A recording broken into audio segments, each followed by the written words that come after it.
em trưng bày bếp ở đây. Vậy hả? Dạ. Nó là phòng trọ hả em? Dạ không.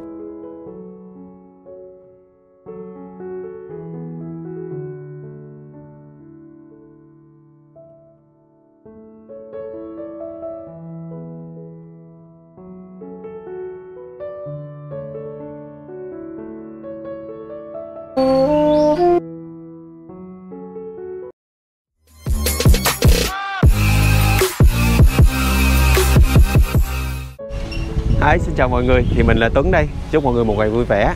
Và hôm nay thì Tuấn đang có mặt tại Thủ Đức để chuẩn bị quay cho mọi người một tiệm thú cưng nho nhỏ rất là dễ thương ha. Và hôm nay là có một điều đặc biệt, hôm nay đồng hành với mình thì có một bạn là bạn Diễm sẽ đồng hành với mình trong video ngày hôm nay. Hi, xin chào các bạn, mình là Diễm ha. Hôm nay thì mình đồng hành cùng Tuấn để tham quan một cái shop côn trùng. Mời các bạn đi theo mình nha. Đây là nơi của bạn ở, cũng là nơi để mà cái shop của bạn luôn, thì mình dẫn các bạn đi vô tham quan nha. Nam ơi. Chị chào em nha, chị tên là Diễm. Hôm nay thì gửi em giờ em giới thiệu cho các bạn về tên của mình cũng như là cái sinh vật mình muốn giới thiệu cho các bạn. Dạ, chào chị. Dạ, em là Trần Hoài Nam á. Hiện tại em đang mở cái shop là Hoài Nam Pet á. Dạ, bên em hiện tại đang tập trung về phía côn trùng. Dạ. Côn trùng hả? Dạ. Rồi những cái côn trùng như là chị thấy như là kiến nè, một số loài á, bây giờ là ngày xưa người ta không có chơi nhưng bây giờ chị thấy những cái thú chơi mới á, thì hôm nay chị mới đến chị tìm em nè, thì giờ em giới thiệu dẫn các bạn vô để mình biết nha. Ở đây là cái shop của mình hay là nhà của mình? Dạ, đây là nhà của em luôn chị. Nguyên khu viên này là nhà của em. Dạ, nhà của em là cho thuê phòng trọ hả chị? Cho thuê phòng trọ hả? Dạ. Cái đây là nhà của em. Dạ, còn khu này khu em trưng bày bếp ở đây. Vậy hả? Dạ. Nó là phòng trọ hả em? Dạ, phòng trọ của nhà em. Phòng trọ của nhà mình luôn, mình cho thuê phòng trọ ở đây. Dạ, nên em trưng bày ở trong đây. Dạ, còn dãy bên đó nữa. Dạ. Còn đây là cái dàn bếp của em là cũng sưu tầm được một số loại côn trùng. Rồi. Dạ. Rồi giờ em có thể giới thiệu cho các bạn về những dòng sản phẩm mà hiện tại em đang có không? Dạ, hiện tại bên em thì đang có tập trung về côn trùng là chính đó chị. Là như ở đây là em có rết, bọ cạp, bọ ngựa cũng nhiều. Thì rồi. Trước hết thì em giới thiệu chị một số dòng rết em đang sưu tầm được ở đây chị ha. Như đây là đây em có khoảng 3-4 dòng gì đó. Con này đây. Trời, nó bự quá ha. Dạ, đây là những cái dòng khủng của Việt Nam á chị. Những con này là nó trưởng thành chưa em? Dạ rồi chị, đây là size trưởng thành. Sinh sản được không? Mình có cho nó sinh sản được chị, sinh sản vẫn được chị. Từ cái size nào thì mình sinh sản được? Size này. Size này là bắt đầu sinh sản được chị. Rồi em nuôi từ lúc nhỏ cho đến lúc lớn luôn. Từ size này là bao nhiêu tháng? Nếu mà size này thì nó là khoảng 1 năm rưỡi. Em có cả sinh sản ở đây luôn chị. Em có một ổ đang sinh sản đây.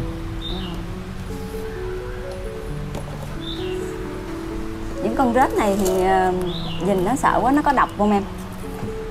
Dạ có độc chị. Rết hầu như là có sao độc. Mà đây, có thể mình đây là chơi. con rết đang đẻ luôn. Nó đang ấp trứng nè.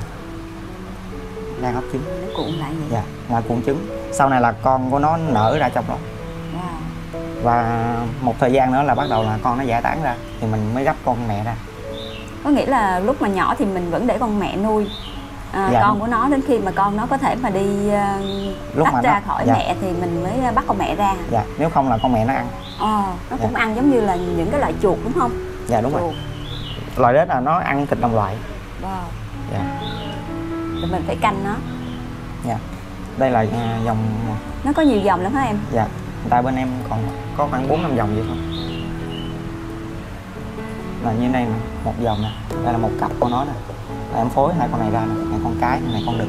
Mình nhìn thấy con cái nó nhỏ xíu vậy mà nó đã sinh sản rồi em ha? Dạ, con này là dòng khác chị, dòng này là size này sinh sản rồi. Mỗi dòng thì cái size up size khác nhau chứ. Con này là Mocitan, con này là Dehini. Dehini thì nó max size của nó là khoảng 30 mấy lần. Rồi sao mình có thể phân biệt được con đực hay con cái? Rết thì nó khó lắm chị. Nếu mà mình nuôi gọi là cùng lứa với nhau lên á thì con đực nó sẽ nhỏ hơn con cái một xíu. Còn nếu mà mình lấy về mình không cùng lứa thì mình phải nặng cái bộ phận sinh dục nó ra. Mình bắt nó nặng ra. Rồi mỗi ngày thì nó sẽ ăn cái gì? Em đây là một tuần em cho ăn 2 lần là gián, rết với lại sâu, em xoay vòng để cho nó đủ chất là gì. Còn nếu mà tập trung một mồi á là nó không đủ chất, phải xoay vòng nó. Thì nó cũng ăn đa dạng quá ha. Dạ đúng rồi. Vậy là mình cho nó ăn là mỗi ngày hay như thế nào? Dạ 1 tuần 2 lần chị. 1 tuần 2 lần. Thường em ở đây là cho ăn là chủ nhật với lại thứ tư, là em cố định cái ngày đó. Chủ nhật thứ tư là ngày của Tết, còn đây là em cắt ngày, mỗi ngày là một nửa. Theo em thì những cái dòng ở đây nè, em thấy cái dòng nào mà đẹp nhất cũng như là các bạn mà thích chơi nhất? Em nghĩ là dòng mà gọi là phổ biến mà thích chơi nhất thì dòng này chị, là dòng Deheny. Đây là dòng hàng thuần nha chị. Còn hàng rừng á là anh em bắt về là làm mồi cho cá rồng á chị. Wow, vậy hả? Dạ. Cái này là dễ nuôi ha hay sao? Dạ rất là dễ nuôi. Hàng thuần này rất là dễ, còn mà hàng rừng thì khó chị. giá thành thì có mềm không em? Dạ có vài chục một con thôi chị. Wow. Dạ. Còn Với size mắc size như này nè thì nó cũng tầm 150 là hết rồi chị. Còn cái dòng nào mà em thấy mà đẹp nhất? Theo em nghĩ là đẹp nhất là dòng này. Dòng Mocitan. này Mocitan. Dạ, Mocitan này cái màu nó tươi hơn. Nó có vân trắng đen. Rồi những cái con mà chị thấy ở bên Thái Lan này nọ mà người ta bán mà ăn á, để dùng để ăn á, là có phải những cái dòng giống vậy không hay là con này luôn vậy? Là những con này hả? Dạ. Để ăn là người ta bắt chủ yếu là con này là chính này. Tại con này là giá thành nó thấp, với lại hàng trong rừng nó nhiều. Trong rừng nhiều, người ta bắt thiên nhiên rồi người ta. Việt Nam mình cũng có mà. Việt Nam mình mấy vùng cao chắc người ta nuôi mà cái số lượng lớn thì người ta nuôi khác mình đúng không? Còn này là mình nuôi chơi thôi. Dạ. Như khu trên vợ em vẫn có bắt cái này để ăn. Wow. Vợ em ở Đắk Lắk. Chị thấy thì người ta những cái nơi đó người ta bán cái này để ăn, nhưng mà chị cũng chưa ăn bao giờ nha. Dạ. Trên vợ em có ăn chiên giòn lên rồi ăn thôi chị, chấm tương ớt. Cái này là thiên nhiên đúng không em? Dạ, từ thiên nhiên mình bắt về lứa đầu, xong bắt đầu mình sinh sản ra. Và đây là cái dạng bò cạp chị ha. Bò cạp thì hiện tại em đang tập trung bên phía sa mạc là chính chị. Cái dòng sa mạc. Thì bò cạp thì nó chia làm 2 nhóm chính thôi, là nhóm sa mạc này với lại cái nhóm nhiệt đới. Nhiệt đới thì người ta nuôi bằng nền đất ẩm, còn sa mạc thì nuôi cát. Bò cạp mà người ta cũng là thú chơi nữa em. Dạ đúng rồi chị. Bò cạp, chị nghe bò cạp sa mạc thì nó độc dữ lắm á. Cũng tùy dòng á chị, dòng độc cao, dòng độc thấp. Mà độc cao thì mới tác dụng với con người, còn độc thấp thì nó không có gì hết chị, sưng thôi. Những cái dòng mà độc quá thì sao mà mình tương tác được với nó mà mình không có tương tác được chị. Bò cạp nó cũng giống rết vậy, không tương tác được. Không tương tác. Dạ. Ở đây là mình nuôi mình sinh sản luôn hay là dạ sinh sản luôn chị. Có những dòng nào mình nhập về không hay là toàn bộ là của Việt Nam ở thuần của mình? Nhập chị. Dòng sa mạc là có nhiều anh em đời đầu á, người ta nhập về xong sinh sản thành công ra, xong mình nhập lại mình sinh sản. Vậy hả? Dạ. Chứ còn mà mình mua trực tiếp từ bên nước ngoài thì nó giá cao lắm chị. Nhập cao về. Ha. Bây giờ mình nhập về mình làm á thì cái gì cũng vậy, giờ mình gia công ở Việt Nam thì cái giá thành nó mềm xuống, và thứ hai là nó thuần hơn đúng không em? Dạ, một phần là nó quen về không khí nhiệt độ rồi. Đúng rồi. Chị cũng thấy là thường là những cái dòng nào mà mình thuần được, mình nuôi để sinh sản được thì mình giá thành nó cũng mềm hơn và nó cũng dễ nuôi hơn á. Thì em giới thiệu chị là những cái dòng mà hiện nay phổ biến chơi đi, có bao nhiêu dòng em đang có đó, em giới thiệu cho hiện chị tại là xem. nếu mà về sa mạc phổ biến nhất thì đây là dòng sa mạc HH chị. HH là dòng phổ biến nhất của sa mạc rồi. Con này là được bao nhiêu ngày tuổi anh? Dạ, con này là nó khoảng 1 tháng rưỡi tuổi. 1 tháng rưỡi à. Đây là size 3Y của nó. Và cái này là size trưởng thành của nó này. Cái này là mình cho các bạn đem về nuôi được rồi em ha. Dạ đúng rồi. Cái size đó là bạn mua nhiều. Còn đây là size sinh sản của cái con này. Khoảng bao lâu, thí dụ từ khi mình sinh sản ra thì khoảng bao lâu thì mình bán được? Dạ sinh sản ra là khoảng 1 tháng là bán được chị. 1 tháng. Đây là con size mẹ của nó này. Con này nó có độc không em? Dạ có độc chị, nó level 3. Nhưng mà đối với con người thì nó sưng thôi. Còn côn trùng thì chết luôn. Những cái dòng này thì nó ăn cái gì em? Đây là chị, này em cho ăn sâu này, này là sâu min này gì? Sâu. Thì còn nhỏ vậy thì em cho sâu gạo. Một con vậy là nó ăn bao lâu? Bao lâu thì mình cho nó ăn tiếp? Thường ở đây em cho ăn cách ngày chị. Cách 1 ngày. Cách 1 ngày là nó ăn được 1 con này rồi đó. Dạ đúng rồi. Như hôm qua mới cho này mà nó chưa ăn. Đây là sa mạc HH. Cái này là mình có theo mùa mà mình giao phối cho nó hay không? Hay là không chị, này là lưỡng tính chị. Con này lưỡng tính là đủ tuổi là nó đẻ chị. Mà nó đẻ thì bắt đầu mình phải tách ra. cái dòng nhiệt đới á, là nó lời một cái là nó nuôi cộng đồng được, nó đỡ tốn diện tích chị. Còn dòng sa mạc á, là chị phải nuôi tách ra từng hũ. Nếu mà chung thì nó cắn nhau hả? Dạ, nó ăn nhau. Nó ăn nhau luôn. Dòng nhiệt đới nó vẫn có ăn nhau nhưng mà ít hơn. Bởi vì chị thấy là những cái loại này là bắt buộc nuôi phải tách hũ vậy ha. Dạ. Kế tiếp là cái dòng này là dòng HC này chị. Dòng giá cao hơn một xíu so với HH. HH thì cũng vài chục một con thôi, không có nhiều. HC thì nó khoảng 150 một con. Nó khác con HH cái là nó đậm hơn một xíu về cái càng với cái đuôi thôi. Tính ra giá thành thì nó cũng không cao, nhưng mà mình chơi thì nó có cái độ bền không, lâu không? Một con nuôi bao lâu? Từ 2Y này nè, muốn lên tới, đây là size 3Y nè, 2Y 3Y lên tới size con này. Con này là size sinh sản 7Y thì nó mất khoảng 8 tháng 9 tháng. 9 tháng. 9 tháng thì nó được con sinh sản nè. Dạ. Ở đây thì nó có nhiều dòng lắm không em? Hiện tại em đang cũng khoảng 4-5 dòng ở đây chị. Nhưng mà nếu mà trên thị trường thì nó có nhiều không? Nhiều dòng. Nhiều lắm chị. Bò cạp về sa mạc thì nó cũng cả ngàn loại chị. Wow, dữ vậy? Dạ, còn nhiệt đới cũng không thua kém đâu. Mấy dòng sa mạc của bên châu Phi đó chị. Thì những cái dòng này mình phân biệt bằng như thế nào? Màu sắc ha? Dạ. Màu sắc rồi size kích thước của nó hả? Bò cạp nó na ná nhau hết. Hầu như là nó size này hết chị. Chỉ có một vài con đặc biệt là tướng nó khác hẳn rồi. Sao mình phân biệt hay quá ha? Dạ, phân biệt bằng màu chị. Màu sắc, ví dụ như con này là cái thân với cái đuôi. Nè, em để cho chị dễ nhìn nè. Con này nó núp. Hai con cùng lứa nè. Đây là chị, hai con cùng lứa nè, chị thấy là cái càng con HC nó đen hơn là con HH. Chị nhìn vô cái càng ở trong này là nó vậy. Cái càng nó đậm hơn, con HC nó đậm hơn con HH. Nãy giờ chị cũng không biết là nước thì nó dùng ở đâu, thì em nhỏ vô cát này hay sao? Không, thường con này em nuôi là tầm 6Y em mới cho nước. Cỡ này nó không muốn nước. Dạ. Hay vậy cỡ tại nhỏ đoạn, như vậy thì giai đoạn 6Y là giai đoạn sinh sản á chị, nên cấp nước cho nó dễ đẻ. Còn cái size này thì nó ăn những cái loại gì em? Thường em cho ăn dán Red Runner Baby gì, với lại sâu gạo. Dạ, như size này là ăn một con sâu là vừa. Dạ, em qua dòng khác chị ha. Rồi. Đây là dòng hai con này là ai cũng khoái hết chị, tướng nó ú nu à. Đây là dòng BT này. Cái dòng này đang hot hay sao? Dạ, lúc nào cũng hot luôn chị. Nó ú nu hả? Cái cưng giống như con bò ấy. Dạ, nó rất là ú. Mà dòng này thì nó giữ không em? Dạ, nó giữ chị. Bò cạp thì hầu như con nào cũng con giữ. Nào cũng giữ hết. Chỉ có 1-2 dòng là nó không giữ.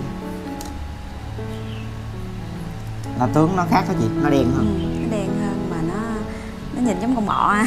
Dạ. Nó ú cái phần mình. Người ta kêu con này con heo đất không này. Con heo đất. Với con này nữa này, đây cũng là con heo đất này. Hai con kiểu hắc bạch vô thường luôn. Con này đen, con này trắng. Con này là BL chị. Con này là BT. Cái size này là mấy tháng nó được up lên cái size này em? Size này là size 3Y chị. 3Y, con này nó phát triển chậm lắm chị. 3Y là mình nuôi mấy tháng từ lúc nó sinh giờ là mới sinh ra nó nằm trên lưng thì gọi là 1Y. 1Y. Xong xuống lưng thì nó là 2Y. Là con này là 3Y. 3Y là mấy tháng? Nuôi mấy tháng được 3Y? Nếu mà tính từ nằm trên lưng là khoảng 20 ngày. 20 ngày là xuống lưng. Xuống lưng nha, xong rồi khoảng 2 tháng nữa thì tới size này. 2 tháng rồi với size này, trời. Tại bò cạp thì quá ha, con bò cạp nhỏ xíu nha. Tại bò cạp thì mình phải tính cái thời gian trên lưng nữa. Cũng nhiều rồi ha. Dạ. Quá trời luôn nè. Bạn nhìn như vậy chứ nhiều lắm, mỗi con là một cái hộp như vậy. Nó không có chiếm nhiều diện tích ha. Nó không có chiếm nhiều diện tích nuôi. Lúc mà nó lên lớn thì bắt đầu mình sẽ ra những cái hộp lớn hơn thì cũng đành tốt. Còn nếu mà nó sinh sản thì nó có cầu kỳ gì không em? Dạ không, có chuẩn mấy bị dòng sa cái gì mạc là nó dễ hơn bên nhiệt đới. Nhiệt đới là chị phải giữ ẩm liên tục.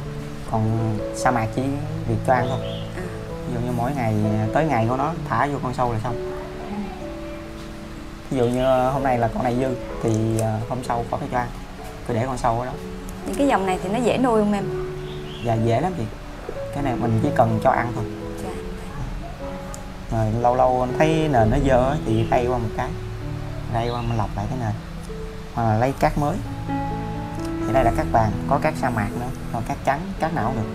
Cát này là mình cũng mua dạng như là cát ở ngoài. Cát vàng xây dựng á chị. À, cát xây dựng á hả? Dạ. Chứ chị tưởng cát mà người ta nuôi cá đó, mấy cái cát đó có xài được không? Được chị, đó là cát trắng đó. Nhưng mà cảm giác cát vàng này nó đẹp hơn. Cái nền nó đẹp. Đây là cát trắng này chị. Còn này cát trắng này. Để mấy gốc cây dễ thương quá ha. Dạ. Mấy khúc lụa. Đây là con 6 y nè, này là con 7 y nè. Hai con nó là tuổi nhau. 7 y là nó sinh sản được rồi đấy em hả? 6 y. 6 y. Cái dòng HH này là 6 y. 6 y bắt đầu sinh sản. Còn thằng BL này tới 8 y mới chịu sinh sản. Nhìn thấy nó nhỏ hơn mấy con bò cặp đen của mình ha. Dạ, nó sinh sản được rồi. Bò cặp đen là một trong những dòng to nhất thế giới mà chị. Vậy hả? Là nó vậy mà chị coi trên mấy cái chương trình chị lại thấy tưởng là bò cạp sa mạc là nó to, thấy nó to ghê đó. Dạ. Thì sa mạc thì em thấy là có dòng này to nè, dòng BT này.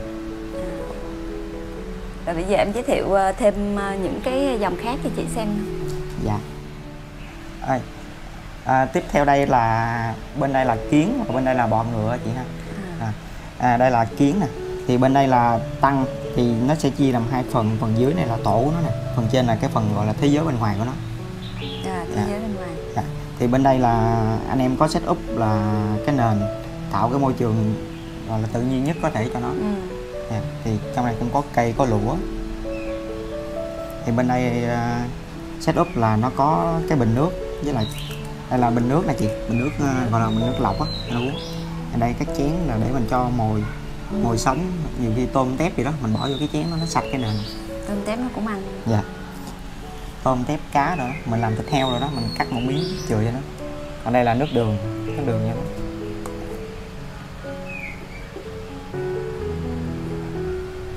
Cái chén nhìn dễ thương quá em ha. Dạ.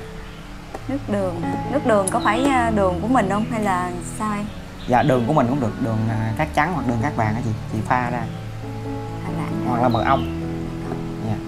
Thì kiến thì nó thèm ngọt nè. Đây là một trong những dòng kiến thèm ngọt. Đây là dòng kiến ICA chị, kiến điên đó chị. Tên nó là vậy.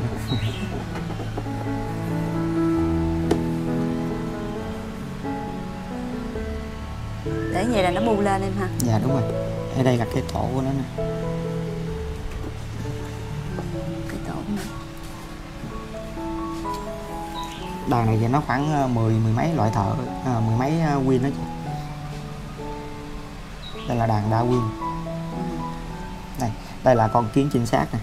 Nó đang đi kiếm mồi nè. Cái con này mà nó phát hiện mồi là nó gọi bày ra nè, con này nè. Chị thấy không? Bây giờ là nó vô đó nó ăn, xong bắt đầu về nó kéo đàn nè. Vui quá ha. Dạ, là trong vài giây là đàn nó kéo ra. Nó sẽ tiết ra giống như là cái điện thoại không dây vậy gì. Nó báo được vô trong này nó chạy ra. Tiếng nó vậy sẽ kéo đàn. Vậy là mình phải biết cái tập tính của nó em ha. Dạ, mỗi dòng nó sẽ có một cái tập tính riêng. Có một số dòng là con mắt nó thấy đường, có một số dòng thì con mắt nó không thấy. Cái dòng này là nó từ thiên nhiên luôn ha, mình bắt về hay là như thế nào em? Dạ đúng rồi chị, thiên nhiên gì là mình bắt win về xong mình dưỡng nó lên. Đợt em dọn bị đè bẹp một mớ. Sao mình biết con nào là con kiến chúa để mình bắt nó? Dạ, con kiến chúa nó to chị, nó có cánh. Kiến chúa là nó có cánh. Con đực cũng có cánh nhưng mà con đực á, thì cái ngực nó to hơn cái đuôi. Dạ, còn con cái thì cái đuôi nó bự hơn. Đó. Giống còn như bên đây là kiến gì em? Sao nó to hơn nè? Dạ, đây là bên đây là Iri chị. Này nè, còn con nhỏ này ICA. Mỗi dòng này nó có tên hết anh. Dạ đúng rồi, tên khoa học của nó đó chị. Con kiến bên này nó bự quá. Dạ, kiến bên này thì to hơn nhiều. Đây cũng vậy, cũng là setup môi trường. Cái tăng này là của bên đăng ký Việt Nam chị. Nhìn cái tăng vậy đẹp quá ha. Dạ. Nó làm cái tổ nè. Ủa cái phần này là cái gì với em? Dạ, đây là cái hộp rác của nó chị. Lúc mà nó sinh hoạt trong đây nè, dư rác, ăn dư mồi á. Nó tự đẩy ra. Dạ, nó quăng ra đây. Hay quá vậy. Xong mình lấy mấy hút bụi mình hút cái này thôi. Kiến nó cũng sạch sẽ thông minh lắm chứ bộ. Dạ, đây chị, là cái tổ của nó. Cũng biết dọn vệ sinh, cũng biết quăng rác nè. Dạ, nó quăng rác trên này nữa nè. Wow. Là ngày 2 ngày mình phải dọn một lần. Nuôi kiến cũng vui với em hả? Để tránh vi khuẩn cho nó đó. Mình phải vệ sinh cho nó. Đây nè, bên này kéo ra đông rồi nè. Trời, nó lên đông quá trời nè. Ôi, nó bu hết hai cái chén. Nó giống này. như gọi điện thoại vậy chị. Hay quá ha. Bởi vậy mình để gì là một hồi á, nhà mình nó kiến nó bu là vậy đó. Dạ. Nó giống như gọi điện thoại vậy. Chị không nghĩ kiến mà chơi luôn á. Dạ. Tại vì bình thường kiến về là người ta còn xịt đi nữa. Dạ thôi, Nhưng... hồi nhỏ là mấy đứa con nít á là người ta bỏ vô cái hũ nhỏ nhỏ như này nè, xong người ta nuôi chừng 3-4 ngày. Sao giờ cũng cho ăn rồi, nhưng người ta mà lại có những cái thú sống nuôi mà mình ngày xưa mình không nghĩ là người ta chơi những cái dòng này luôn á. Có chị, hồi xưa đó em có chơi đó. Có chơi. Con nít chơi nhiều là người ta chơi trong hũ như này, xong rồi nuôi chừng 3 ngày 4 ngày là chết rồi. Tại con kiến á là nếu mà nó thiếu chúa là nó chết. Nó không tìm được chúa là nó sẽ chết, nó tuổi thọ ngắn lại. Thay vì là nếu mà có chúa thì nó sống được vài ba tháng, còn không có chúa là vài ngày chết rồi. Mấy cái dòng kiến như vậy nó có độc tố không em? Không gì, con này là nó siêu hiền luôn, con này là không có độc được. Nó chỉ bò nhột thôi. Một số dòng cắn thì mình thấy nó đau quá, chắc nó có độc, như là kiến lửa hay kiến. Dạ. Kiến lửa thì nó có độc chị. Có độc đúng không? Cái độc của nó tên là Solen, nên là tên khoa học nó là Solen luôn. Còn con này là nó hiền queo rồi chị. Mấy cái dòng đó người ta có chơi không? Con này là nó hiền queo. Đi tìm. Nó đi tìm chúa. Tìm chúa. Dòng này là nó không biết cắn luôn. Dòng này chơi thoải mái luôn chị. Thì mấy bạn newbie là chơi dòng này là khỏe, không sao hết, nó không cắn. Đó. Còn dòng bên đây thì nó cắn. Nó cắn nhưng mà không có độc. Dạ. Cái bầy này nó chưa có sinh nhiều mà thì chơi hết. Dạ, nó còn trống nhiều.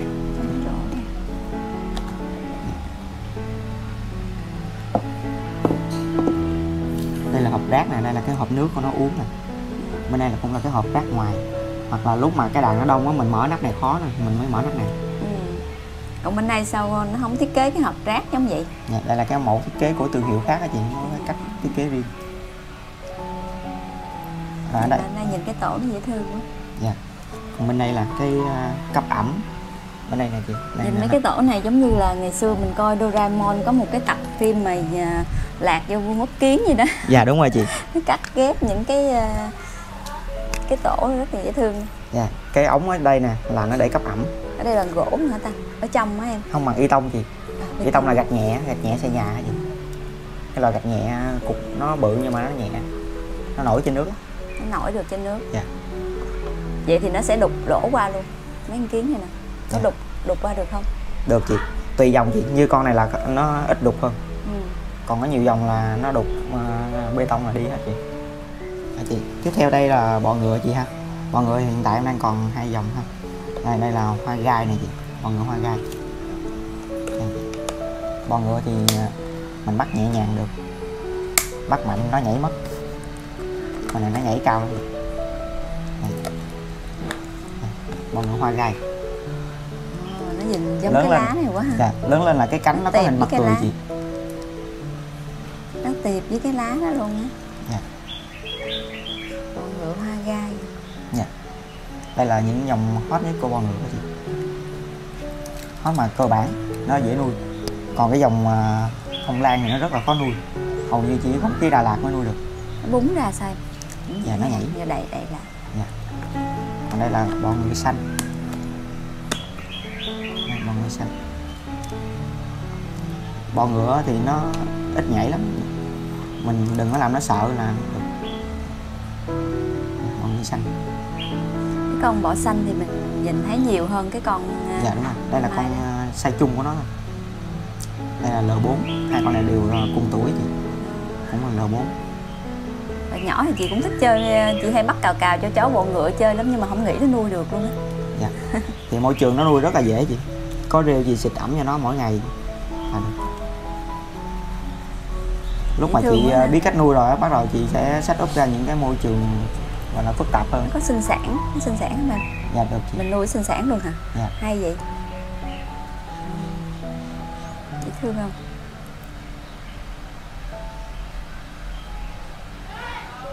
Bọ ngựa xanh này hầu như ai cũng biết con này. Bọ ngựa xanh thì mình nhiều. Thấy tự nhiên nó nhiều hơn cái con ngựa bông bông này nó lạ nè. Dạ, nè hoa gai.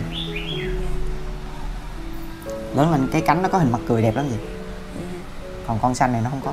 Con xanh này nó cả người nó màu xanh. Nó cũng có nhiều dòng ha. Dạ.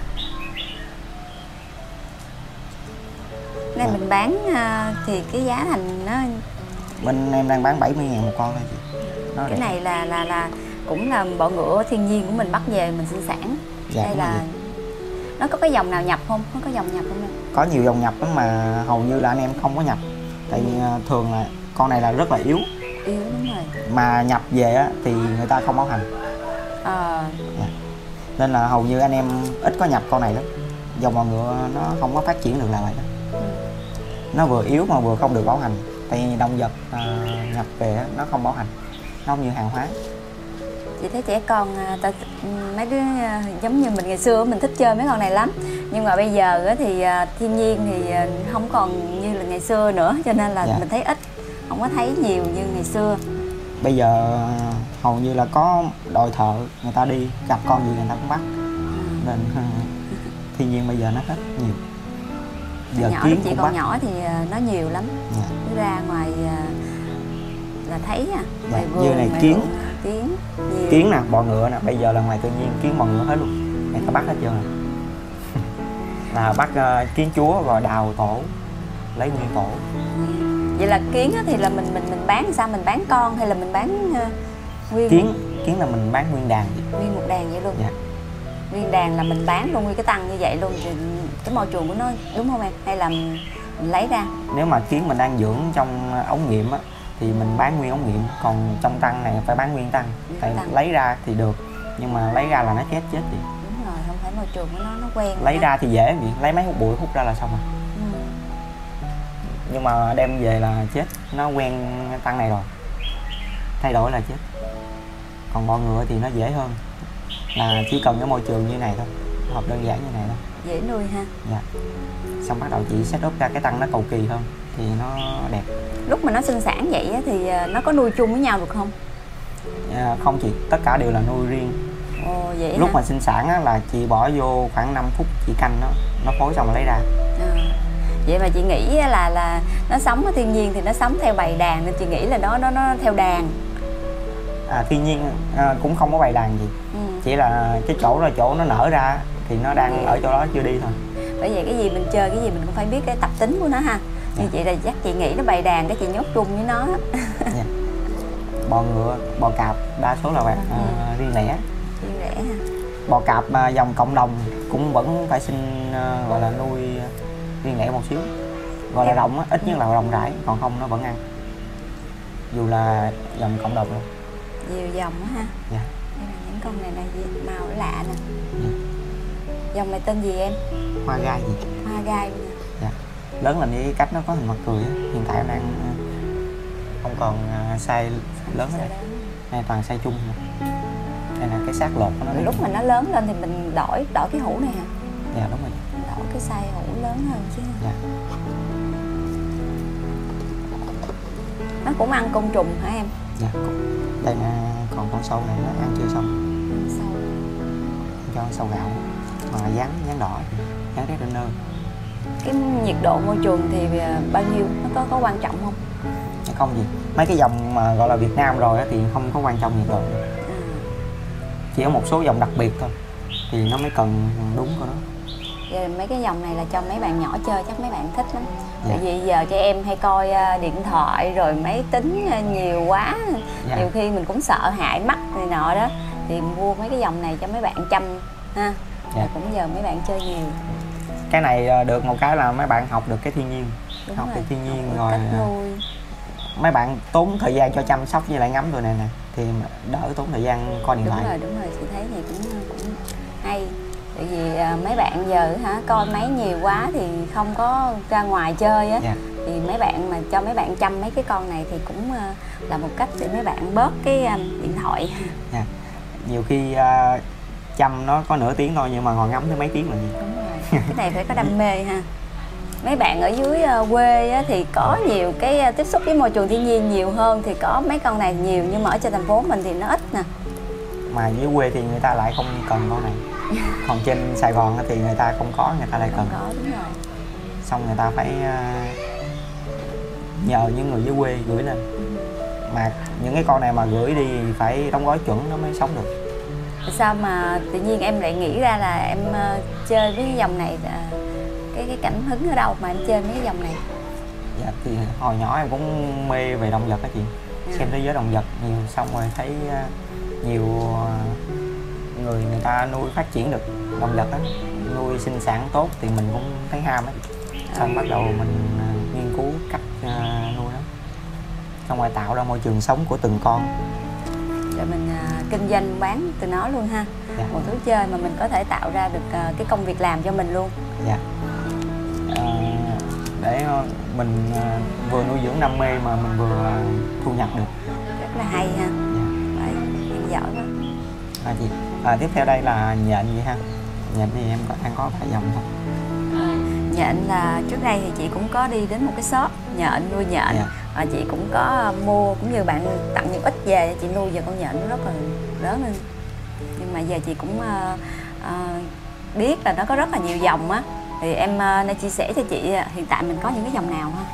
Hiện tại em còn vài dòng, là đây là dòng Red D với Golden D, rồi Red Room và Blue Việt Nam.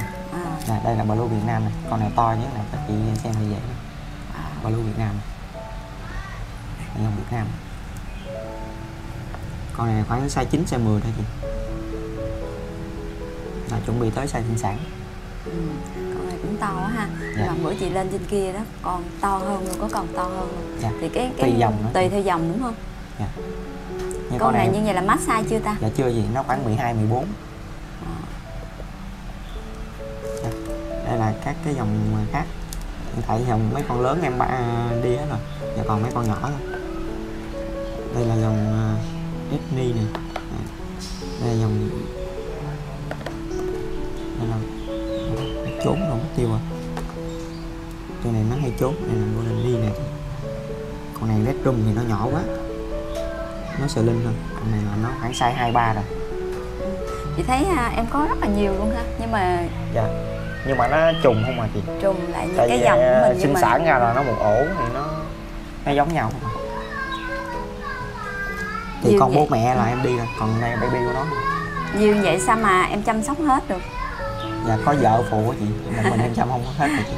Một ngày mình cứ cho nó ăn rồi chăm sóc nó chắc cũng hết cả ngày luôn em ha. Dạ, hai vợ chồng cho ăn một đêm là khoảng 4 tiếng nó xong rồi. Một nửa nha.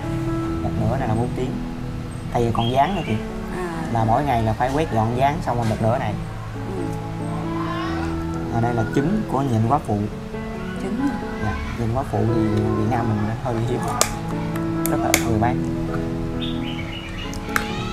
Con mẹ chết rồi chị, giờ còn trứng của nó thôi. Nếu mà không có con mẹ thì trứng nó có nở không? Dạ khó chị. Nó đủ ngày rồi nó nở. Bày ra vậy chắc cũng nhiều lắm ha, một cái trứng này. Tùy giờ chị, con quá phụ là nó chiến tranh ở trong đó luôn. Chiến tranh. Dạ, nó đánh nhau ở trong đó luôn. Thì con nào sống được thì con nó ra. Nó đánh nhau từ lúc nó nhỏ vậy đó hả? Dạ đúng rồi chị. Trời. Nó ăn thịt nhau trong đó luôn. Nghe cái tên là thấy dữ rồi đó. Dạ quá phụ mà. Là những con sống sót cuối cùng nó sẽ ra. Thì hên thì nó ra được nhiều. Có nhiều khi có trứng nó ra được có 5 con rồi. Có trứng thì là ra được mấy chục con. Có nhiều bạn thấy ra được có 1-2 con nữa. Em chia sẻ cho các bạn là nó cách nuôi và nó có khó khăn gì không trong cái công việc mà nuôi những cái con như vậy nè. Em chia sẻ cho các bạn biết. Dạ size nhỏ thì nó không có cần diện tích, mà nó cũng không có cần cái gọi là cái tỷ lệ hộp. Ví dụ nhện cây á, thì nó sẽ cần cái tỷ lệ hộp cao, còn nhện đất thì nó cần chiều ngang. Còn nếu mà giai đoạn nhỏ thì cao hay ngang thì nó không quan trọng. Nhưng mà tầm size 5 á, thì bắt đầu chị phải chuyển qua cái chuẩn tỷ lệ của nó. Nhện cây thì chị phải có cây cho nó kéo tơ. Còn nhện đất á, thì nó sẽ làm Kéo tổ tơ như giống này. gì? Đây là nhện đất. Dạ. Thì nó sẽ kéo tơ phủ vô đất. Xong bắt đầu nó bọc tơ lại vòng tròn kín. Lúc mà nó bọc kín nhiều á, thì thường nó sẽ là lột xác. Cái đoạn lột của nó sẽ thường hay là phủ tơ lên. Còn nhện cây á, thì nó kéo tơ lên mấy cái vỏ cây. Ngoài công việc kinh doanh về những cái sinh vật này thì em còn làm những công việc khác nữa không? Dạ em đang làm song song là đông y đó chị. Đông y hả? Dạ. Đông y là mình làm về gì? Em làm bên bấm huyết đó chị. Bấm huyệt. Bắt mạch bấm huyệt đó. Em tốt nghiệp ngành đó. Vậy mà cái cơ duyên nào mà mình lại chọn cái này làm nghề kinh doanh của mình? Dạ, cái này là gọi là đam mê gì? Đam mê. Dạ, đam mê ăn vào máu xưa giờ. Thì hiện tại với tình hình giờ thì em thấy nó kinh doanh về những cái mặt hàng này thì em thấy nó có khó khăn gì không? Cái khó nhất là cái nạn phá giá chị. Rồi cái khó khăn nữa là ví dụ như lúc mình nhập số lượng về á, là cái giai đoạn mà nhập về đây á, là nó sẽ khác môi trường nhiệt độ bên kia. Chưa tính là khác chế độ chăm sóc thì về đây nó sẽ hao hụt. Lúc mà gửi về đây á, nó khỏe hay là hao hụt á, thì người ta bù được, nhưng mà một tuần sau á, là người ta không bù cho mình được thì mình sẽ chịu cái đó. Mình sẽ tốn mồi. Ví dụ như những cái con mà ăn cám á, thì cám nó sẽ đẻ, nhưng mà ăn bằng mồi sống á, thì nó sẽ mắc. Thì chị biết thì có những cái bạn mà sinh sản ra được đó, thì cho nên đó là người ta sẽ sinh ra được thì người ta sẽ bán tùy theo cái giá thành người ta muốn bán thôi cho ra hàng, cho nên là nó sẽ không có đúng cái giá thành. Nó gọi là nó không được bình ổn giá. Bình ổn giá, đúng rồi. Và những bạn mà mua hàng về hay là nhập hàng thì thường đó là cái giá thành mình đã tốn chi phí rồi, cho nên mình bán không có được giá, nó sẽ không mềm như các bạn mà sinh sản ra được. Chưa tính là lúc mà mình nhập về số lượng á, thì nó là cái con bét không thôi, nó không có bộ nuôi. Còn từ shop bán ra hầu như là có bộ nuôi cả. Thì mình sẽ tốn thêm chi phí bộ nuôi, rồi chưa tính là chi phí vận hành đóng gói này nọ, rất là nhiều thứ. Rồi chưa tính là chi phí của các app nó trừ cho mình, nó trừ phần trăm trên cái hóa đơn. Đó là một trong những cái khó khăn của ngành kinh doanh. Đó, chi phí nó rất là nhiều. Tính là một con bé là nó mất khoảng 15-20% phí. Rồi. Tiếp theo đây là Isobot chị ha. Đây là cái dàn Isobot của em đây. Thì đây là cái dòng cơ bản nè, dòng border lưu thôi.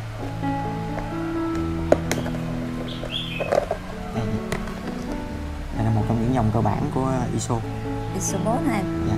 Nó là thuộc họ là con bọ hả em? Dạ, người ta còn gọi là con mật ẩm á chị. Mật ẩm thì đây là dòng của ngoài tự nhiên nè. Nếu mà chị đi kiếm mấy cái vỏ dừa người ta úp ẩm hư mục đó thì chị dở lên thì chị sẽ thấy con này. Con này là nhiều lắm, trong dừa. Cái này là gốc cây dừa cũng có luôn. Như là nó ngoài tự nhiên á, mình bắt nó. Con này là con cơ bản nhất luôn á, mà đi đâu cũng gặp á. Đúng rồi. Đây là dòng cơ bản nhất.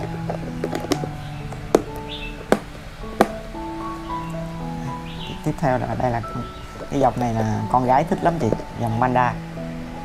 Panda hả em? Dạ, tên Panda luôn. Con gấu trúc á chị. Panda là gấu trúc. Dạ. Em dỡ nhẹ để nó không bị sốc cái nền. Đúng rồi ha. Con nào cứ bằng như là kêu con Panda. Nó cứ trắng đen là Panda hết. Còn không nó có kêu bò sữa không? Chị thấy trắng đen nó không hay kêu bò sữa lắm á. Có bò sữa khác đó chị. Khác nữa hả? Dạ. Tí tới bò sữa em. Con này dễ thương nè. Này là một trong những dòng hot của ISO nè.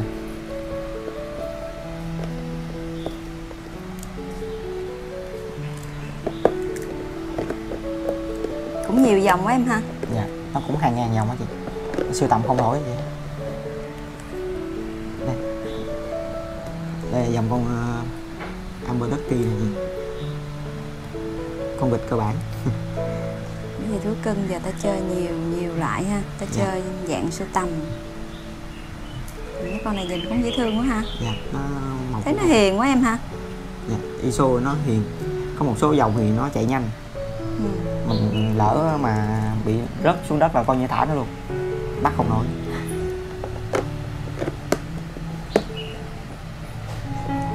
Đây là dòng to nhất gì của ISO này, dòng Sevilla.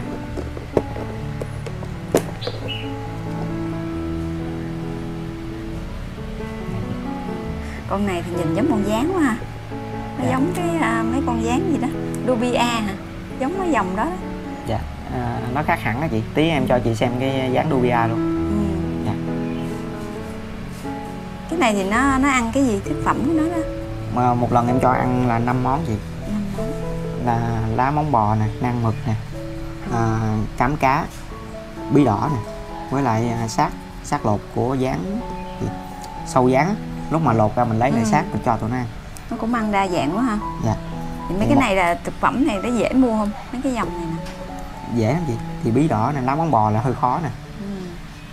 Có lá móng bò là ít chỗ có, thì hầu như anh em mua của em không à. Vậy thì nếu mà người ta muốn mua của mình á thì người ta tìm thấy ở đâu?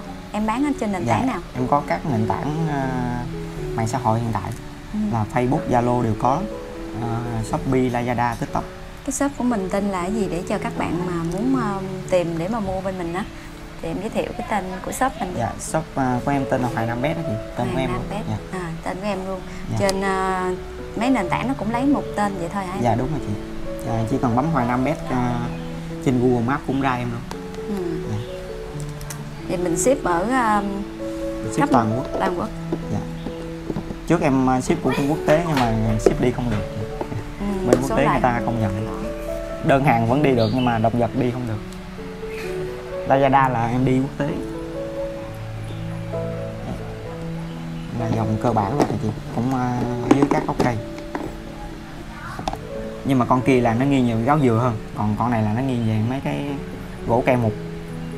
Gỗ cây mục. Dạ, gỗ cây mục thì gặp con này nhiều hơn. Con này trong gáo dừa thì ít thấy hơn. Mấy cái chỗ mà người ta bán dừa, người ta chất đóng vỏ dừa thì sẽ có mấy con này. Mấy cái trắng trắng đó là thức ăn của nó đúng rồi. Cái hạt trắng này hả chị? Hạt trắng á. Hạt trắng này là đá bơ lai chị. Đá hả? Dạ, đá chân trâu á chị.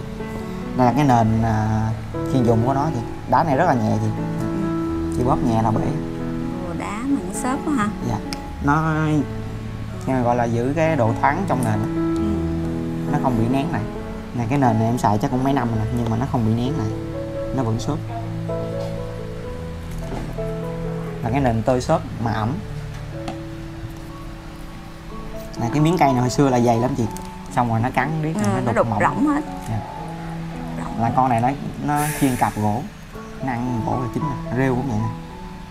Mấy con kia là rêu nó không có bị hao. Còn con này là thay rêu liên tục. Nó ăn dữ lắm.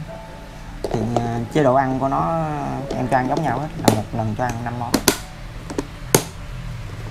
5 món thì nó khỏe, nó đủ chất á chị. Dòng ISO thì nó chuyên dụng, nó không thể thiếu canxi.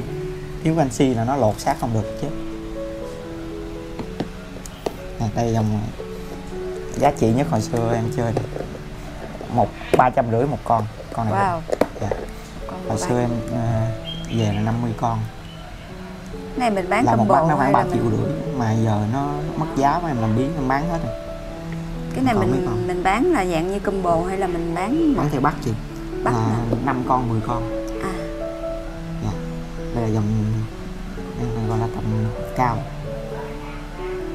Nè, nhỏ xíu vậy thôi á. Dạ đúng rồi. Mà cái size này là hết chưa? Size này hết rồi chị. Bự rồi đó. Dạ. Là 350 một con đó. Nó nhỏ xíu ha. Dạ. Còn mới với này. Hộp này em còn khoảng 20 con vậy thôi à. Em đang định ngưng con này. Con này nó mất giá quá chị. Mất giá. Hồi trước là mua là 3,5 triệu 10 con đó. Bây giờ nó còn khoảng vài trăm ngàn. Theo thời gian ta cũng sinh sản được hết em ha. Dạ, anh em làm hư giá hết đó. Cái gì cũng vậy, sinh sản được là bắt đầu giá thành mềm xuống. Dạ. Đây là con bò sữa nãy chị nói nè. Nó cũng tông trắng đen nhưng mà nó đốm đốm thôi. Đúng rồi, chị có thấy trắng đen là bò sữa. Cá hay là gì chị thấy trắng đen là nó có tên là bò sữa. Cái con bò sữa này là tướng nó to. Giống như mấy con kia tướng nó nhỏ nhỏ không à. Con này tướng nó to. Nó to thì mình lợi thế mình ngắm nó dễ.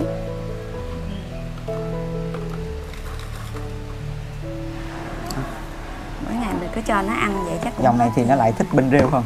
Nó nằm bên rêu không à. Nó không nằm bên vỏ cây. Vỏ cây nó trống rồi. Mỗi dòng nó có cái tập tính riêng. Như con này là nó hay nằm dưới đất thôi. Con bò sữa này nằm dưới đất. Nó chui dưới này nhiều lắm. Chui dưới này. Các bạn bò sữa này dễ thương quá nè. Dạ. Nhìn nó xinh xắn là những con nó quá trời. Dạ baby. Cái này thì mình nuôi chung được em ha? Dạ được vậy. Để xinh xắn. Các dòng nó đều nuôi chung được luôn. Nhưng mà riêng con này nó hơi dữ, nuôi chung mà nó hay ăn thịt con cắn. Nên là nếu mà nuôi cộng đồng thì trừ con này ra. Con này dòng gọi là siêu dữ của ISO. Các dòng này nó ăn thịt hết.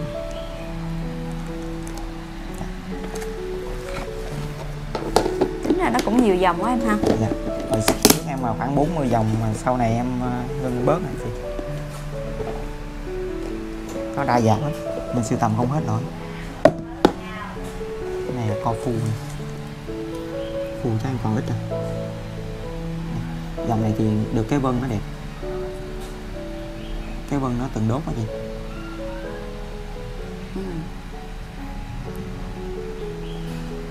Cái này con này tên là gì? Co phu gì? Co phu.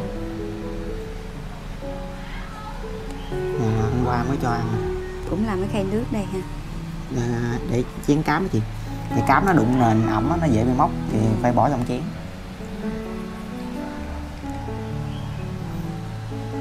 Chén nó giúp mình hạn chế ẩm móc. Mà đây là nền chuyên dụng của em. Trước khi mà em kinh doanh những cái dòng này á thì em làm công việc gì? Cái nghề của em làm trước đây á? Em làm bên đông y. Đông y. Là bây giờ em vẫn Xưa em làm trong bệnh viện á, xong rồi nghỉ. Với lại trước nữa thì em làm bên sáo trúc chị. Ồ, sáo hả? Dạ. Làm bên sáo trúc. Sáo là mình thổi sáo hả em? Dạ đúng rồi chị. Hồi xưa em hoạt động bên nghệ thuật, làm bên sáo trúc. Em đi dạy với bán. Dạ. Sao giờ mình không làm cái công việc đó nữa? Dạ, thời đó một phần là em giai đoạn em đang học đông y với em mới làm sáo thôi. Xong rồi em tốt nghiệp thì em tập trung bên đông y. Đông y. Dạ. Bây giờ em vẫn duy trì buổi tối đó, đúng không? Nãy em chia sẻ với chị là buổi tối em vẫn làm đông y. Đông y đúng không? Dạ. Xưa giờ đông y em làm từ thiện á, nên em không có lấy tiền. Làm từ thiện hả? Dạ. Nên em kiếm sống bằng nghề này. Cái công việc đông y là mình làm là một nhóm hay là một cá nhân? Mình em chị. Một mình em. Là bệnh nhân tối là người ta tới đây tới nhà em rồi. Xong rồi chị. Hay quá. Tại em bấm huyệt á nên không có cần dụng cụ nhiều. Chị sao trước đây mình học cái ngành nghề đó mà mình lại không có nghĩ là mình kinh doanh kiếm tiền từ cái ngành đông y? Thời cũng gọi là vỡ kế hoạch chị. Giai đoạn đó là em định học xong vô chùa em làm.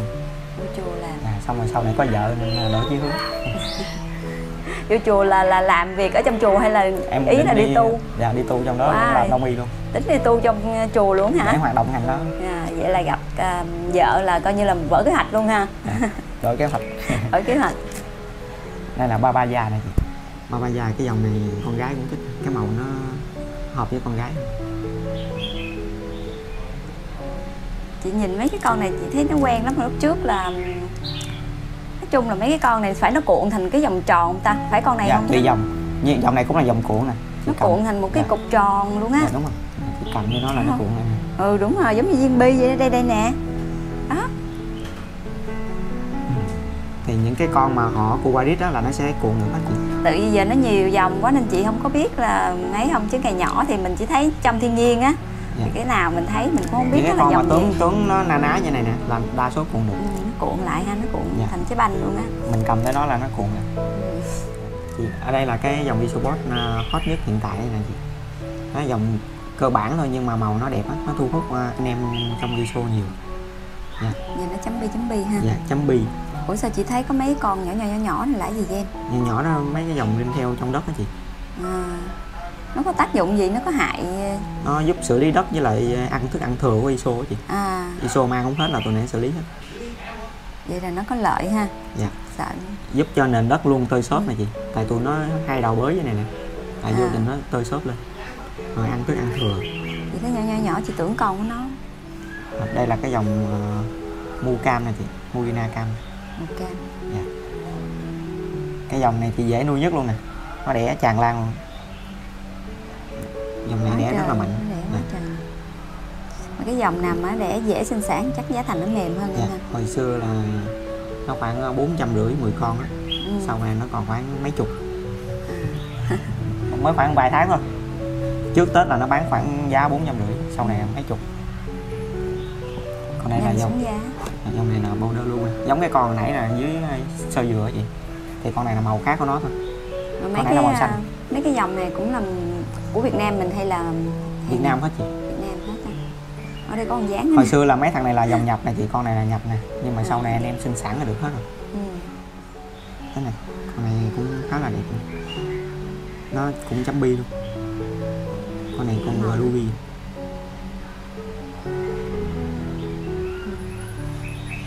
Nói chung là mấy cái dòng này thì nó na ná nhau, chỉ khác nhau về màu sắc đúng không em? Dạ, nó khác hoa văn thôi. Văn kích thước. Dạ. Nó khác chấm này. Này là con ghét choi nè. Ghét choi. Đây khác cái màu cái chấm đó thôi.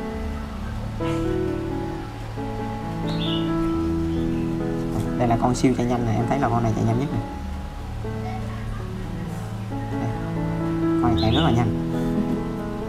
Nó linh hoạt hơn mấy con kia.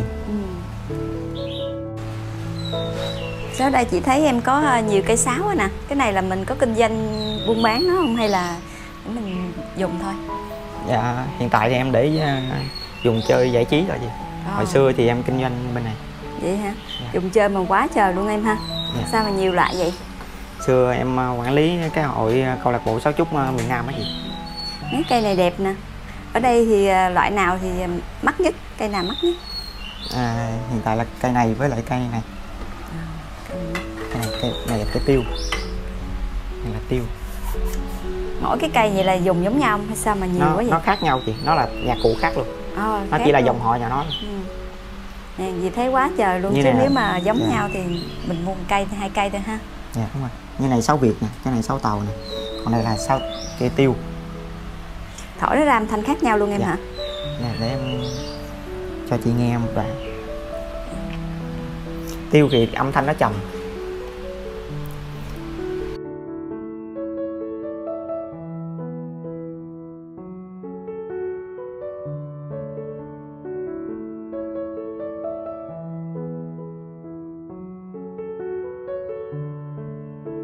Cái là âm thanh tiêu, còn sáo thì âm thanh nó trong hơn.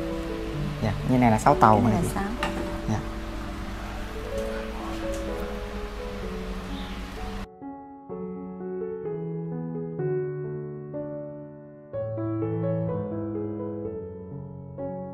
Đó là sáo Dizzy.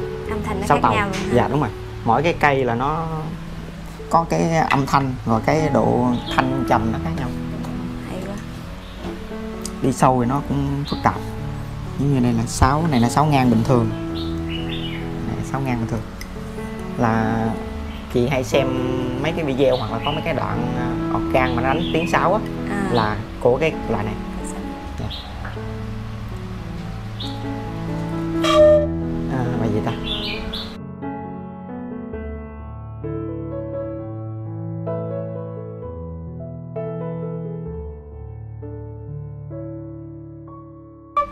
Chị biết bài đó không? Biết, chị biết cái coi cái Tây Du Ký đúng không? Dạ đúng rồi chị. Đây sóc đất nè chị. Con này cũng thuần rồi. Này nó quậy lắm chị ơi. Mấy bạn này tăng động quá ha. Nó có điểm huyệt nữa nè. Điểm huyệt nè. Nó thấy máy quay nó lạ. Nó dữ không em? Không, nó hiền quen chị. Thuần. Đây điểm huyệt của nó nè. Xíu. Hồi đó thì con chị nó có nuôi một con sóc là sóc bay á. Dạ. Còn mấy con sóc này thì thấy nó hoang dã quá, con sợ. Không, sóc thuần. Nó tay cái máy nó sợ. Chứ còn người thì nó không sợ. Bài này lên quá ha. Dạ. Này chị bắt chơi thử.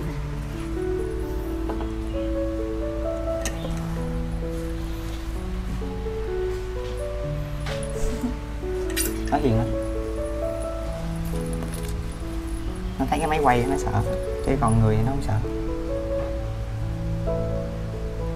Mấy con này phải nuôi cẩn thận để con mèo nó thấy chắc giống con chuột á, nó bắt nè. Mèo với chó là nó chụp đi. Nó đang thay lông nè, lông nó chuỗi hết. Chuỗi lông hết. Nó thay này là đang size chung nè, đang chuyển lên size lớn. con kia là size sinh sản rồi. Bên kia còn con nữa được không em? Dạ, con kia là size sinh sản, con này con size chung mới lên sinh sản. Sao con này mình không thả ra mình nhốt trong lòng? Dạ con nó quậy quá chị, nó quậy quá phải nhốt rồi. Nó cắn hư cái lồng luôn rồi chị. Quậy quá mà bị nhốt rồi. Dạ, giờ mời chị là vô cái phòng gói hàng của bên em ha. Phòng này thì em chủ yếu là để gói hàng với lại một số phụ kiện thôi chị. Số phụ kiện cho pet giống như đây là này, nhíp, rồi đây là bột canxi cho ISO này, ISO với là LG đó chị, thăng lằn á. Đây là các cái chén chuyên dụng bên em. Thì đây là cái mẫu mới 2024 này, hiện tại là chưa có ai bán. Mẫu mới nhất luôn. Dạ. Còn đây là các cái ống nối của kiến, đây là cái vòi bóp này, đây là mật. Mật ong á em? Dạ, đúng rồi, mật ong nguyên chất. Đây là hạt của ISO này, hạt chuyên dụng của nó. Hạt này là cho mấy con nào dùng? Isobot đó chị. Isobot. Dạ. Ở đây là các cái gỗ lũa thôi chị.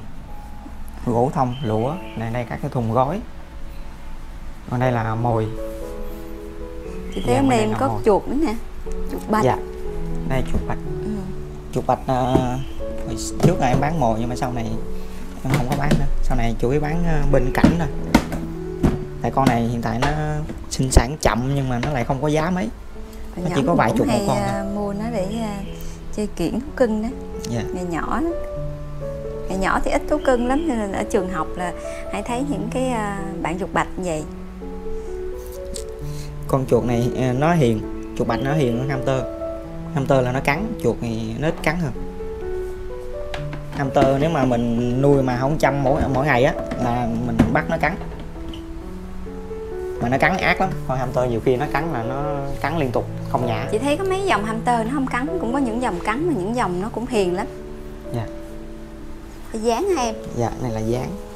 Này dáng Madagascar. Ôi sao nó bự vậy? Này dáng cảnh. Nhưng mà dòng siêu to khổng lồ rồi. Dáng mà cũng chơi cảnh hả? Dạ. Quá trời bự luôn, nó ú nu luôn. Đây gì? Nó chạy. Dạ.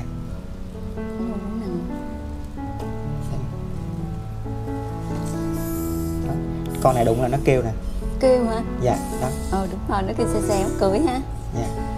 Ngộ vậy? Và dáng thì có con này biết kêu thôi. Chị mới thấy luôn á. Dạ, dáng này thì người ta phân biệt đực cái là bằng cái sừng này nè chị. Nó không có cánh, nó có cái sừng ở đây là con đực này. Từ size chung là bắt đầu xem được đực cái. Cái này là người ta cũng để làm cảnh luôn hả em? Dạ. Có một số người ta làm mồi nữa chị. Là bên cá rồng. Cá rồng người ta làm mồi. Con này là nó giàu protein hơn là con Dubia. Nó gấp 3 lần. Dubia thì người ta bán nhiều hơn, dùng làm mồi nhiều hơn. Một phần nó rẻ gì. Còn nếu mà về dinh dưỡng là con này cao nhất. Con này giá cao hơn con Dubia. Dạ. Con này thời xưa đỉnh điểm của nó là khoảng 400, 450 một cặp đó chị. Sau này thì nó rẻ hơn.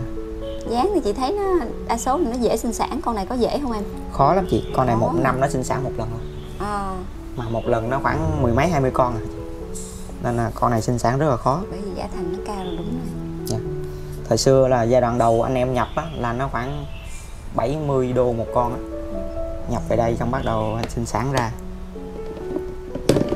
Đây là dáng Dubia. Dáng Dubia đây nè. Dạ, Dubia thì hầu như anh em ai cũng biết rồi. Chuồng ở đây là quét dọn mỗi ngày á. Nó mới sạch như này nè. Số lượng như này mà sạch như này hầu mỗi ngày. Này dáng Dubia.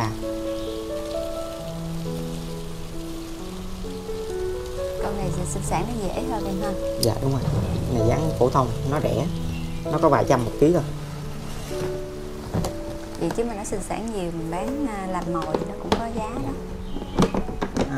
Đây là dáng đất nè. Dáng đất thì chắc chị ít thấy hơn.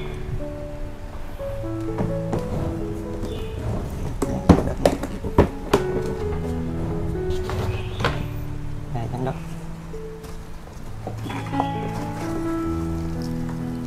Dáng đất thì nó chỉ nhỏ như vậy thôi. Nhỏ xíu thôi. Em nuôi nhiều loại như vậy thì công việc hàng ngày của em sao mà cho nó ăn rồi vệ sinh hết được? Dạ. Thì mỗi buổi chiều tối là em đi giao hàng xong về là em bắt đầu cho nó ăn. Nó ăn quét dưới này, mỗi ngày em quét một nửa. Nay quét một nửa, mai quét nửa này. Vậy công việc hàng ngày của em sao? Chắc phải từ sáng luôn. Dạ. Thường thì 6 giờ rưỡi là em bắt đầu dậy. Xong rồi hoạt động một ngày là khoảng 2 giờ sáng, 3 giờ sáng xong là bắt đầu ngủ. Trời ơi, 2-3 giờ sáng mới xong công việc. Wow, vậy cũng cực quá trời. Đây nè chị, đây là cái con ngọc lục bảo này chị, dáng ngọc lục bảo. Đây là một trong những dòng pet gọi là độc lạ của Việt Nam. Nó cũng là một loại dáng này mà. Tại vì về dáng á, là ít ai để làm pet lắm. Thì trong đó là có con này là chắc là chỉ có mỗi con này là làm pet thôi. Còn Madagascar thì hầu như có một nửa anh em là làm mồi rồi. Nhìn cái màu đẹp quá em ha. Dạ. Còn con này không ai làm mồi. Sao bên đây chị thấy có một con màu đỏ đỏ nè. Dạ. Đây nè. Dạ, con nó đang lột cái gì? Đang lột. Dạ. Ở đây thấy con nào cũng xanh mà con mình nó đỏ. Dạ, con nó lạc. Trong đây là em nuôi cộng đồng này chị, là có ISO, có rintail, có dáng. Em nuôi cộng đồng trong đây luôn. Dạ. Này ISO này nó bò chung này. Lúc mà mình biết được cái môi trường cơ bản rồi đó, bắt đầu là mình sẽ mở rộng môi trường ra, mình sẽ làm nó phức tạp hơn. Đẹp quá ha. Như là dáng thì cái môi trường của nó là nghiêng về cây, thì mình sẽ có phần cây để cho nó đu bám lên. Dạ. Trốn. Còn dưới này nó sẽ là của cái phần dưới này ISO. Đây là cái xác lột của nó này chị. Xác lột nó lột bỏ đó. Trong này xác lột. Cái con ngọc lục bảo á, cái xác lột của nó là nhìn y chang như cái con còn sống luôn. Nhìn sơ là mình không biết luôn á, mình tưởng nó là một con nữa. Nó không có bị hư cái vỏ như mấy con dáng khác. Cái vỏ nó còn nguyên luôn. Tên nó cũng đẹp quá. Từ quá trình mà người chơi đến khi mà mình kinh doanh như vậy nè, thì em có gặp khó khăn gì không trong vấn đề kinh doanh của mình, hay gia đình có ủng hộ gì không em không? Ủng hộ thì không, giai đoạn đầu là không ủng hộ, nhưng mà từ từ thì có thu nhập thì bắt đầu gia đình cũng ủng hộ, rồi cũng hỗ trợ thêm giấy này nọ, ví dụ như lấy giấy này nọ cho mình thì mình đỡ được một cái phần thùng gói. Còn về khó khăn á, thì nó có nhiều khó khăn, ví dụ như vận chuyển này nọ nè, đi lại mưa gió nè, hoặc là trong giai đoạn nuôi này thì hao hụt, hoặc là mồi mình cho ăn mình xử lý mồi chưa đạt thì dẫn tới con bé nó chết. Nó có nhiều cái lắm chị. Và trong một cái khó khăn nữa là cái đầu ra mình ra không kịp trong cái giai đoạn đó thì bắt đầu cái giá nó thay đổi là mình lỗ.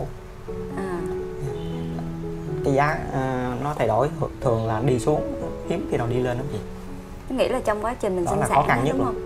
Trong một giai đoạn trong cái giai đoạn mình nhập cái lô hàng đó về thì mình sẽ bị vướng một cái là ví dụ như sau một tháng nó sẽ biến đổi giá, thì trong một tháng chị không ra kịp là chị sẽ lỗ. Có nghĩa là mình bán chậm hơn so với cái thị trường, thì trong thời điểm mà nó đang hút hàng thì có thể là giá thành nó cao, mình nhập về lô giá nó cao mà mình bán ra chậm hơn so với thị trường thì nó rớt giá đúng không em? Dạ. Đại loại là mình phải bán kịp với cái giai đoạn giá đó. Còn nếu mà mình bán chậm thì mình vừa tốn mồi, mình vừa bị lệch giá so với mình nhập. Dạ. Thì hầu như anh em bán nghỉ thì thường là do lỗ là chính. Thực tế là khách đó, nó vẫn có đó, nhưng mà do người ta không có lợi nữa nên bắt buộc người ta phải dừng. Giá thành không có lợi nhuận đúng không? Dạ. Vậy thì em theo kinh nghiệm em thì em chia sẻ cho các bạn mà muốn kinh doanh cái này về cái vấn đề giải quyết vấn đề như thế nào? Thì nguyên tắc đầu tiên là anh em phải biết dưỡng được nó, tối thiểu là phải dưỡng được. Thì thường em nghĩ là nên nhập size chung để mình bán dần lên, chứ đừng có mua hẳn size sinh sản. Size sinh sản là giai đoạn mà nó đẻ đó thì bán không được, bán thì tiếc, mà nếu mà cộng luôn cả baby vô thì bán không được. Còn nếu mà mua từ baby á thì anh em phải có kinh nghiệm chăm, nó rất là khó chăm. Thì nên là nhập là sẽ nhập size chung là vừa nhất, hầu như bé nào cũng vậy, nên nhập size chung. Bắt đầu là từ size chung tới size sinh sản là mình có thời gian để mình bán. Dự định trong tương lai á, thì em có tính mà phát triển hay mở rộng gì thêm không? Dạ, dự định thì em vẫn là đang mong là nuôi và sưu tầm cũng như là kinh doanh được hầu hết côn trùng. Thì em đang mục tiêu phấn đấu để phát triển thành những cái group dẫn đầu về côn trùng của Việt Nam mình. Nhưng mà không biết bao lâu mới hoàn thành được. Ý tưởng cũng hay quá. Rồi, tại vì với côn trùng em thấy là nó chưa có người dẫn đầu. Em đang mục tiêu là người dẫn đầu. Thì thấy cái người chơi cũng như người bán chuyên cũng ít á, ít shop. Dạ đúng rồi, chuyên về côn trùng thì em thấy có một vài shop thôi. Nhưng mà nó lại là tập trung về một con quá, nó không đa dạng được như bên em. Những cái thú chơi khác thì chị thấy có những cái cuộc như là offline hay là show ra hay là thi thố gì đó, thì côn trùng họ có làm những cái cuộc thi đó không? Nó chỉ có là bên bọ cánh cứng thôi chị. Thi hả em? Dạ, bọ cánh cứng là nó chỉ có chủ yếu là tiêu bản là chính, chứ con sống thì nó không có. Nhưng mà nó lại không mạnh. Mình có hội chơi hay là show những cái này giống như là có một cái cuộc họp nào đó trong tháng, trong tuần hay trong năm gì đó để mà show ra không? Dạ, hiện tại chưa chị ơi. Hiện tại thì em có thành lập cái nhóm riêng của em, thì em gom các anh em bet với nhau lại, nhưng mà nó đa dạng luôn. Em muốn là tạo thành một cái cộng đồng cho mọi người chia sẻ kinh nghiệm với nhau, chia sẻ với lại mở rộng được bet ra. Nó không có bị gò bó vô trong một cái con đó. Thường là thú chơi thì thường người ta cũng sẽ theo nhóm này kia, người ta mới phát triển lên được, tại vì có cùng những người đam mê với nhau, kết nối với nhau chơi. Nhưng mà mấy cái hội đó em lại thấy là nó bị nhắm vào một con. Ví dụ như hội nhện thì toàn nhện thôi, nó không có con khác. Thì những anh em mà muốn tìm con khác hoặc là muốn mở rộng thêm cái con mới á, thì nó lại không có cái gì để gợi ý. Thì em mới tạo ra cái nhóm tổng hợp hết các anh em, các con lại, gom lại thành một nhóm. Cảm ơn em hôm nay đã dành thời gian để chia sẻ kinh nghiệm cho các bạn thú chơi mới. Dạ, em cũng cảm ơn anh chị đã ghé thăm shop nhỏ nhỏ của em. Thì em cũng có một chút lời khuyên cho các bạn newbie cũng như là các bạn đang chơi một thời gian rồi. Thì cùng giữ lửa đam mê, cùng nhau phát triển bộ môn nuôi bet này lên. Nhất là cộng đồng nuôi côn trùng. Hiện tại là côn trùng nó đang yếu so với các dòng bet khác. Thì mong các anh em tạo một cái group hoặc là một cái sự kiện gì đó liên quan đến côn trùng để giúp cho cái giới côn trùng mình phát triển hơn. Ok, thì video đến đây là hết rồi. Cảm ơn các bạn đã xem video nha. Xin chào và hẹn gặp lại. Bye bye. Bye bye.